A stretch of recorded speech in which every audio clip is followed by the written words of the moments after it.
दोस्तों आदाब अर्ज़ है, मैं नीस अहमद खान हिंद वॉइस से आपसे मुखातिब हूँ। खबर है कि अयोध्या की जो राम मंदिर की जो सुप्रीम कोर्ट ने फैसला दिया है उसके बाद एक तरफा बाढ़ सी आ गई है हिंदुओं में कि हम किस धार्मिक स्थान को मुसलमानों के अपने हथियाया जाए। इसी के साथ उन्होंने सबसे पहले तो श्री कृष्ण जन्मभूमि के नाम पर ईदगाह जो है मथुरा की उसके ऊपर दावा ठोका और कोर्ट में केस किया। वो चल ही रहा है कि इसके साथ ही अब कुतुब मीनार की शामत आ गई है। कहा गया कि जो कुतुब मीनार है, जो दिल्ली की पहचान है, वो जैन और हिंदू मंदिर है, लिहाजा उसमें पूजा करने की इजाज़त दी जाए, उसको खोला जाए, उसमें हमें पूजा करने की इजाज़त दी जाए। और ये साकेत कोर्ट जो दिल्ली का है उसमें एक पिटीशन भी दायर कर दी गई है। लिहाजा यहाँ से फिर हिंदू और जैन देवी देवताओं की मूर्तियाँ हैं। हालांकि जो स्ट्रक्चर है उसमें मूर्तियाँ ज़रूर हैं कुतुब मीनार की, वो किस वजह से वो मैं आगे बताऊँगा। यही नहीं, ये मंदिर बनाने से पहले केंद्र सरकार एक ट्रस्ट, उन्होंने कहा कि मंदिर बनाए उसके पहले हमें एक ट्रस्ट बना दीजिए जो जिसके अंडर में आए। यानी ट्रस्ट का मतलब है उसके ऊपर मालिक हो जाए और वो जगह पे कब्जे की पूरी सियासत अपने कब्जे की है। जैसे कि राम मंदिर के ऊपर विश्व हिंदू परिषद ने कब्जे कर लिया है, संत एक तरफ हो गए हैं, इसी तरीके से कब्जे की इजाज़त दी जाए उनको।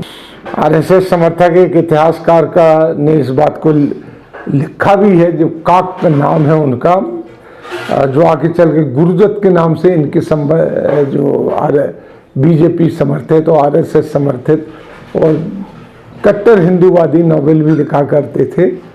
उन्होंने कुतुब मीनार, लाल किले को ये साबित करने के लिए कोशिश की है कि ये सबके सब हिंदू मंदिर थे।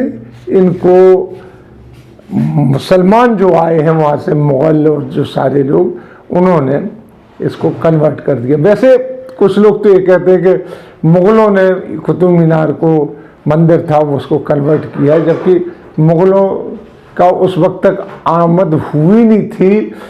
मोहम्मद गौरी आए थे और मोहम्मद गौरी के बाद वो कुतुबुद्दीन ऐबक, वो अपने जो एक गुलाम थे उनको सत्ता सौंप के वापस चले गए थे मेहरौली के।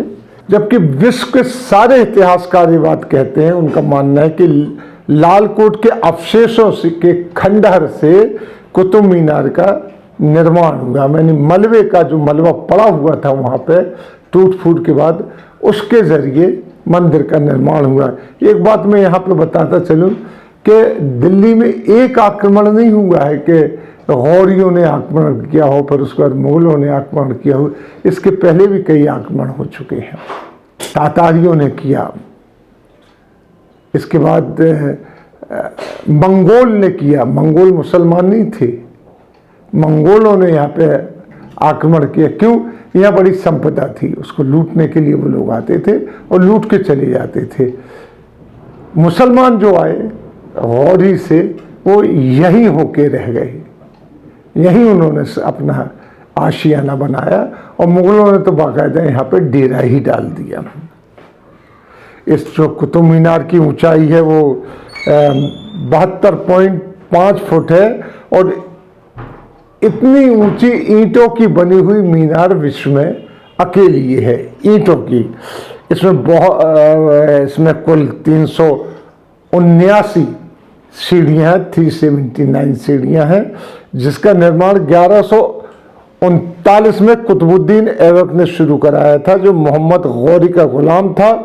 इसका निर्माण इल्तुतमिश जिन्होंने पूरा किया, जो 12,220 में दिल्ली का सुल्तान बना था।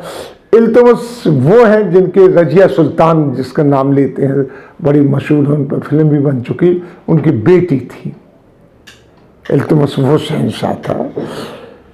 इसके क्षेत्र को कुतुबुल इस्लाम मस्जिद कहा जाता है। पूरे क्षेत्र को ये भी कहा जाता है कि इस तरह की 4 मीनारें और बनना थी।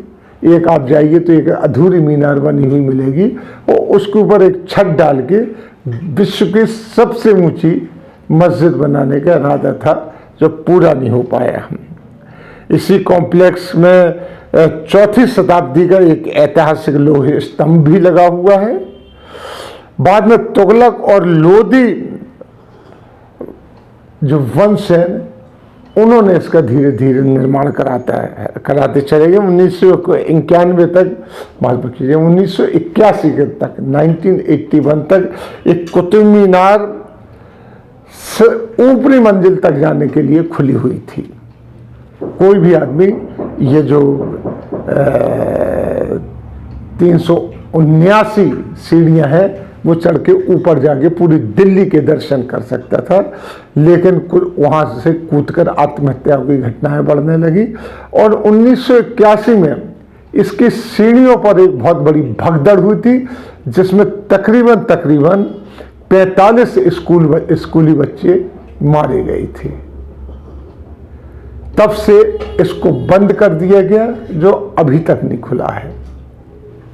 हालांकि इससे पहले कई हिंदू संस्थानों ने यहाँ पर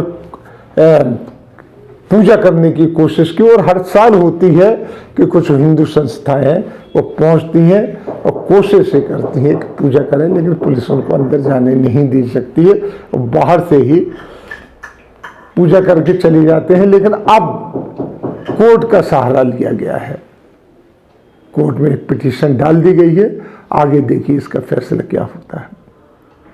एक नैरेटिव चल गया है कि जितने भी ऐतिहासिक इमारत हैं उनको मंदिर घोषित किया जाए और उनके ऊपर कब्जे जमाए जाए। उसकी बात ऐसे साबित होती है कि इसमें जो पिटीशन डाला गया उसमें कहा कि ट्रस्ट बनाया जाए पहले। ये बात बड़ी गौर करने की है। तो कहने का मतलब ये कि जो इस तरीके से हिंदुत्व फैल रहा है वो देश को कहां से कहां ले जाएगा। और ये वो इमारतें हैं जो करोड़ों रुपया टूरिज्म से भारत को देती हैं। कुतुब मीनार है, लाल किला है, और जो ताजमहल है, ये सब मिलके। इसी के साथ आपसे लेता हूं विदा। अगले दिन में फिर हाजिर होऊंगा, तब तक के लिए दीजिए हमें इजाजत।